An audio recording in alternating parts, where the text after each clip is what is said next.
Home Movies Reviews January 29, 2021. Rami Malek and Denzel Washington star, but it's Jared Leto who stands out. Weird, right? The vast majority of film scripts written throughout history make it nowhere near the screen, let alone into the hands of filmmakers intent on filming them.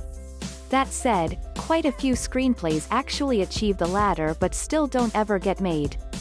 Lee Hancock's script for The Little Things has been floating around Hollywood since the early 90s and at various times had the likes of Steven Spielberg and Clint Eastwood attached to direct, but nearly 3 decades later, it's Hancock himself who's finally adapted it into an actual movie.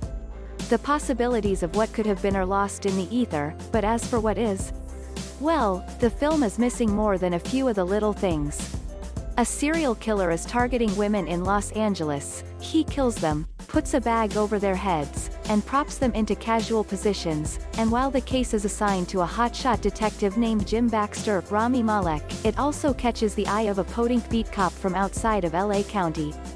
Deacon and Denzel Washington was once an LA detective too, but 5 years ago he was hobbled by a case that left him suspended, divorced, and in need of triple bypass heart surgery. That case was never solved, and as the new details are strikingly familiar, the two men decide to work together to catch a killer. But where to start? Maybe with lead suspect Albert Sparma, Jared Leto, and his hyper-curious behavior, psychotic eyes, and neon sign over his head stating, "I'm probably the killer." The 90s opened and closed with Washington catching killers on screen, but The Little Things lacks both the confidence of The Bone Collector, 1991, and the energy of Ricochet, 1999. It's still every bit a 90s thriller, in part because Hancock has kept its original setting in the decade, but even so many years later it also feels like it's lacking some crucial elements necessary for the genre and satisfying movies in general. A generic killer plot is easily overcome through engaging characters and direction, but neither is evident here. Deacon and Baxter follow the expected setup of cops with conflicting approaches. Think everything from Lethal Weapon 1987 to 7 1997, but their arcs unfold with varying degrees of inconsistency.